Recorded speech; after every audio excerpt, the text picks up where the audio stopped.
प्राचीन समय की बात है। मगध राज्य में मंत्री पद के लिए आवेदन चल रहे थे। सारी तैयारियां हो चुकी थी और शहर के बहुत से प्रतिष्ठित लोग इस मंत्री पद के लिए आवेदन कर रहे थे। भला नगर का कौन प्रतिष्ठित आदमी होगा जो राज्य के लिए मंत्री पद के लिए युक्त न होना चाहता हो। इसीलिए नगर के गिने चुने प्रतिष्ठित लोग मंत्री पद के लिए आवेदन कर रहे थे। ऐसा ही एक युवक था संतोष, मन का एकदम साफ युवक, दूसरों की मदद करने वाला, हर जरूरतमंद की सेवा करना, ये सीख अपने माँ बाप से उसने भली भांति ले ली थी। इसीलिए नगर में उसकी काफ़ी इज्जत थी, काफ़ी रुतबा था। भला इंसान होने के साथ साथ संतोष में और भी गुण थे, जैसे उसका बोलने का गुण, वाक्य गुण। जब वह बोलता था तो लोग सुनते ही रह जाते थे। उसका भाषण, उसका वक्तव्य सभी को प्रभावित कर देते थे। ये कला उसमें बचपन से ही थी और समय के साथ साथ उसने अपने इस कला को और भी निखार लिया। ऐसा नहीं था मंत्री पद के लिए आवेदन करने वाले और भी युवकों में किसी गुण की कमी थी। संतोष के प्रतिद्वंदी भी किसी से कम नहीं थे। वे सब भी अपना भरपूर प्रयास कर रहे थे और उनमें भी किसी गुण की कोई कमी नहीं थी। लेकिन संतोष के पास बोलने की ताकत दूसरों की तुलना में औरों से अधिक थी। जब वो बोलने लगता था तो लोग उसकी वाणी से प्रभावित होने लगते थे और मंत्री पद के लिए यही गुण सबसे सर्वश्रेष्ठ होना चाहिए, क्योंकि यही गुण आपको मंत्री पद दिलवा सकता है।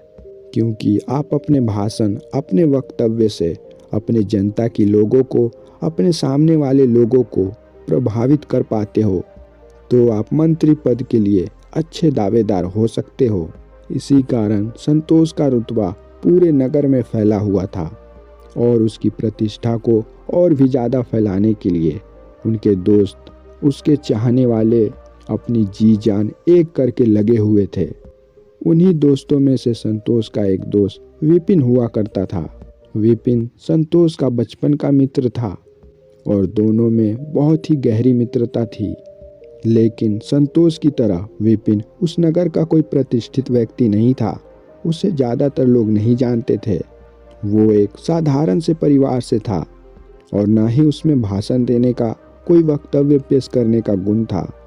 वो सिर्फ अपने संतोष को जिताने के लिए दिन रात जी तोड़ मेहनत कर रहा था और संतोष भी इस बात से भली भांति परिचित था। वो अच्छी तरह से जानता था विपिन मुझे जिताने के लिए अपनी तरफ से कोई कसर नहीं छोड़ना चाहता और इस कारण से संतोष अपने मित्र विपिन की बहुत इज्जत करता था। संतोष अपने सारे दोस्तों में विपिन को सर्वश्रेष्ठ समझता था और जल्द ही वो समय भी आ गया जब मंत्री पद के लिए चुनाव होने लगे। और जब परिणाम सामने आया, परिणाम को देख संतोष फूला नहीं समाया, क्योंकि उसने एक अभूतपूर्व जीत हासिल की थी। क्योंकि अब तक उस नगर में कोई भी इतनी सारी जनमत से किसी ने भी जीत हासिल नहीं की थी। जब उस नगर के राजा ने जनता को वक्तव्य देने के लिए संतोष को ऊपर बुलाया, तब संतोष ने उन सभी का आभार व्यक्त किया जिन लोगों ने उसे मंत्री पद के लिए चुनाव किया, और साथ ही उसने अपने सबसे जिगरी दोस्त विपिन का भी संबोधन करते हुए आभार व्यक्त किया। उसने लोगों से कहा, ये जीत विपिन के बगैर संभव नहीं हो पाती, मैं उसका सदा आभारी रहूँगा और विपिन जैसा दोस्त अगर किसी को मिल जाए तो उसे कोई कैसे हरा सकता है। इस वक्तव्य से पहले न तो विपिन को सम्राट जानता था और न ही कोई जनता जानती थी, लेकिन इस वक्तव्य के बाद सब लोग विपिन को पहचानने लग चुके थे। धीरे धीरे समय बीतता गया और एक समय संतोष दरबारियों में सभी मंत्रियों पर एक अहम दबदबा रखता था। सम्राट भी उसके विचार, उसके फैसलों को औरों से अधिक तवज्जो देते थे। लेकिन एक अच्छा इंसान होने के कारण संतोष अपने मित्र विपिन को भी अपने साथ ही रखता था। कोई भी सलाह मशवरा करना हो तो वो विपिन की सलाह जरूर लिया करता था। इसी वजह से विपिन का रुतबा संतोष से और भी अधिक बढ़ने लगा। सभी लोग यही सोचते थे, संतोष के पीछे तो विपिन की ही हाथ है। बगैर विपिन के ये संतोष का अस्तित्व खत्म सा लगता है। और एक समय ऐसा आ गया जब सम्राट संतोष की सलाह से अधिक विपिन की सलाह को तवज्जो देने लगा। इस बात से संतोष को अपने दिल में विपिन के प्रति कभी भी घृणा उत्पन्न नहीं हुई। वो तो अपने दोस्त को बहुत ही अच्छा दोस्त समझता था। वो खुद चाहता था विपिन अपने जीवन में आगे बढ़े। लेकिन धीरे धीरे समय बदलने लगा, यूं कहें इंसान बदलने लगा। जो विपिन संतोष का बहुत अच्छा दोस्त हुआ करता था, उसी ने संतोष को उस गद्दी से हटाकर खुद उस गद्दी पर अपना अधिकार जमा लिया। इस बात से किसी को कोई परहेज नहीं था, क्योंकि विपिन बहुत ही वाक्चतुर था। वो ऐसी ऐसी सलाह सम्राट को देता था कि सम्राट भी उससे सम्मोहित हुए बिना नहीं रह पाते थे। और जब सम्राट ने भी विपिन को संतोष का पद लेने को कहा, तो विपिन की रास्ते की सारी बाधाएं खत्म हो गई। अब मंत्री पद की गद्दी पर संतोष की जगह पर विपिन विराजमान हो चुका था। और अब संतोष के लिए उस राज दरबार में कोई जगह नहीं थी। संतोष को उस राज दरबार में अंदर भी घुसने नहीं दिया जाता था। जब संतोष ने अपने दोस्त विपिन से मदद मांगी, तो विपिन ने भी अपने दोस्त से ये कहकर मना कर दिया, मेरे दोस्त, मैं इसमें कुछ भी नहीं कर सकता। ये सब हमारे सम्राट का फैसला है। भला मैं अपने सम्राट की अवज्ञा कैसे कर सकता हूँ। और ये कहकर विपिन राज दरबार के अंदर चला गया। और संतोष वहीं बाहर खड़ा खड़ा अपने आंखों में आंसू लिए हुए अपनी गलती का पछतावा कर रहा था। संतोष ये सदमा बर्दाश्त नहीं कर सका और अब उसे जीना ही व्यर्थ लगने लगा था। और अब नगर में हर जगह उसका मजाक उड़ाया जाता था। और एक दिन संतोष ने ऐसा निर्णय लिया जिसके बारे में नगर के किसी लोगों ने भी सोचा नहीं था। जी हाँ, संतोष अब निकल चुका था आत्महत्या करने के लिए। उसे अब कोई रास्ता नजर नहीं आ रहा था। इसीलिए वो अपने कदम को तेजी से बढ़ाते हुए एक पहाड़ी पर जा पहुंचा। उसकी ये योजना थी, वो वहीं पहाड़ी से कूदकर अपनी जान दे देगा। लेकिन जब वो कूदने जा रहा था, तभी वहां से एक बौद्ध भिक्षु गुजर रहा था। वो बौद्ध भिक्षु संतोष को देखते ही समझ गया, ये व्यक्ति आत्महत्या करने के लिए इस पहाड़ी पर आया है। इसीलिए उस बौद्ध भिक्षु ने संतोष को पीछे से पुकारते हुए पूछा, भंते, मुझे बहुत प्यास लगी है, क्या तुम मुझे पानी पिला सकते हो? ये सुनकर संतोष ने पीछे पलट कर देखा, तो क्या देखता है, एक वृद्ध बौद्ध भिक्षु एक लकड़ी के सहारे वहां पे खड़ा हुआ है। उसके मुखमंडल पर एक अद्भुत तेज था। संतोष दिल का बहुत ही अच्छा इंसान था। उसने सोचा, मरने से पहले कम से कम एक अच्छा काम तो कर ही देता हूँ। और यही सोचकर उसने पास के तालाब से ही बौद्ध भिक्षु के लिए पानी लाया। जब वो पानी लेकर बौद्ध भिक्षु के पास पहुंचा, तो उसने देखा बौद्ध भिक्षु वहीं पर ध्यान में बैठा हुआ है।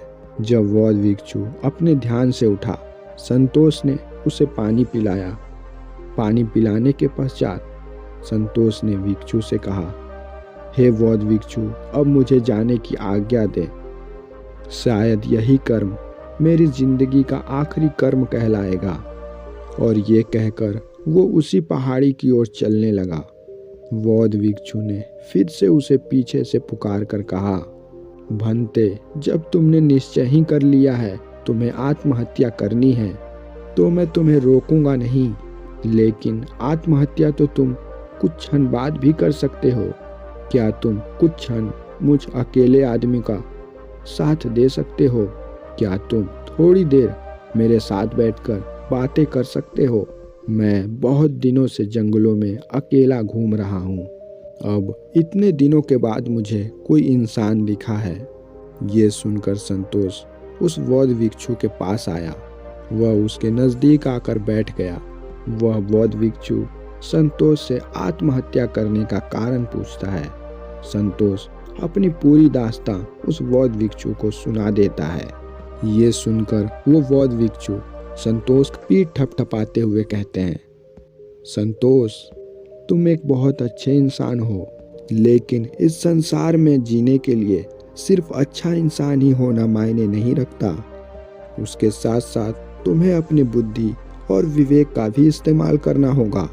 अगर तुम सिर्फ एक अच्छे इंसान बनकर और अच्छाई के रास्ते पर चलकर जीवन व्यतीत करना चाहते हो तो तुम एक साधारण इंसान बनकर कर सकते हो। लेकिन अगर तुम्हारे ऊपर किसी पद की जिम्मेदारी है तो तुम्हें उस पद की रक्षा करने के लिए तब तुम्हें अपनी बुद्धि और विवेक का इस्तेमाल करना होगा। कभी भी अपने पद की सुरक्षा हेतु ये 7 बातें कभी किसी को मत बताना, वरना तुम मुसीबत में पड़ जाओगे। ध्यान से सुनना। पहली बात जो तुम्हें किसी से नहीं बतानी चाहिए वो है अपनी आमदनी।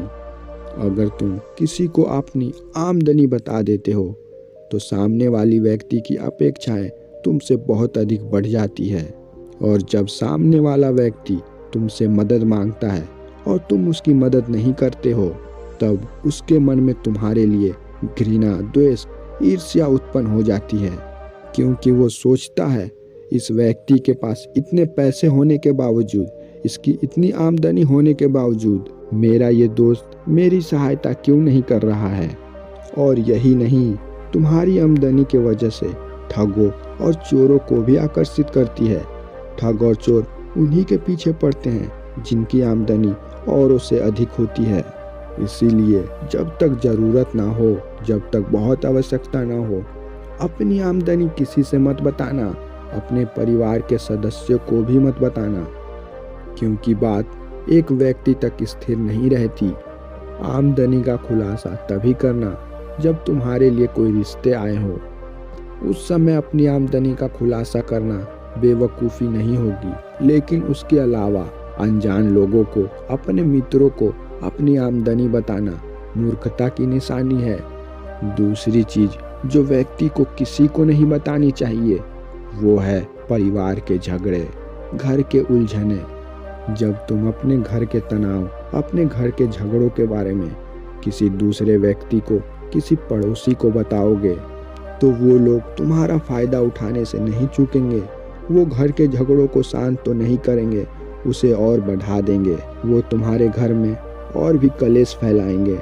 समाज हमेशा चाहता है सामने वाला व्यक्ति नीचा गिर जाए, उसकी इज्जत कम हो जाए और वो समाज में ऊंचा उठे, और इसीलिए वो तुम्हारे घर के झगड़े को कम करने के बजाय उसे और उलझा देंगे, उसे और बड़ा कर देंगे।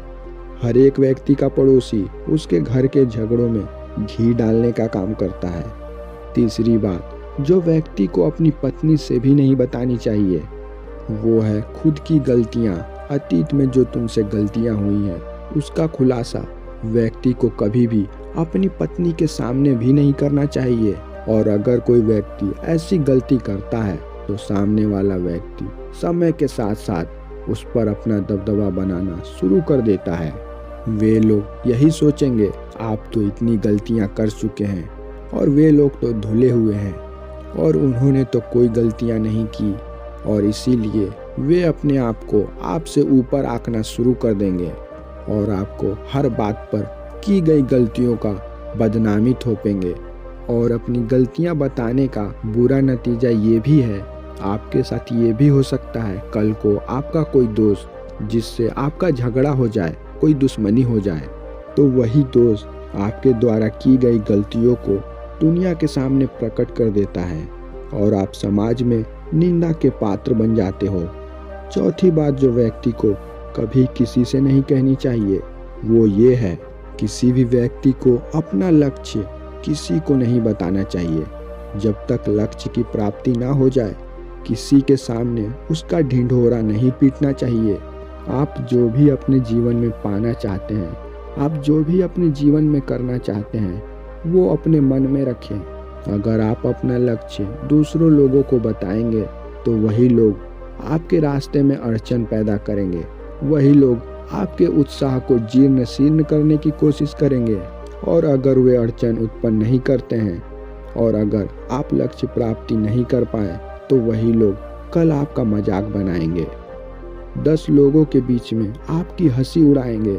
इसीलिए जब तक आपका लक्ष्य पूरा ना हो जाए किसी को नहीं बताना चाहिए।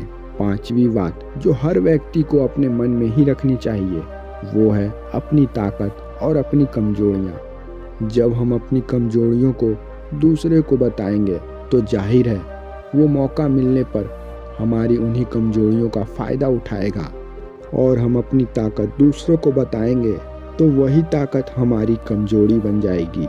क्योंकि लोगों को जब हमारी ताकत के बारे में पता चल जाएगी तो वही लोग उसके लिए कोई ना कोई कमजोरी ढूंढ लेंगे। इसीलिए अपनी कमजोरी और ताकत किसी को मत बताना। 6वीं बात जो दुनिया से हर व्यक्ति को छिपानी चाहिए वो है किया हुआ दान। अगर आपने किसी को दान दिया है, अगर आपने कोई अच्छा काम किया है तो आपको ढिंढोरा पीटने की कोई आवश्यकता नहीं है। क्योंकि जब कोई व्यक्ति ऐसा करता है तो वो दान न रहकर आपका लालच बन जाता है, आपकी प्रतिष्ठा का एक मार्ग बन जाता है। इसीलिए अपने दान को जितना गुप्त रहकर सफल करोगे वो आपको उतना ही फलीभूत करेगा। 7वीं बात जो व्यक्ति को हर किसी से छिपानी चाहिए वो है अपने दोस्त, दुश्मन और प्रेमिका। अगर आप अपने दोस्तों, दुश्मनों का ढिंढोरा लोगों के बीच पीटते रहोगे तो समाज के वही लोग उन्हीं लोगों को आपके खिलाफ भड़का देंगे। आपकी इसी गलती का समाज आपसे फ़ायदा उठा सकती है। ये 7 बातों को हर व्यक्ति को हर किसी से छिपा के रखनी चाहिए। आशा करता हूँ आपने इस वीडियो से नई चीज़ें सीखी होंगी। अगर आप इस वीडियो में कही गई बातों से सहमत हैं तो इस चैनल को सब्सक्राइब करें और वीडियो को लाइक करना ना भूलें।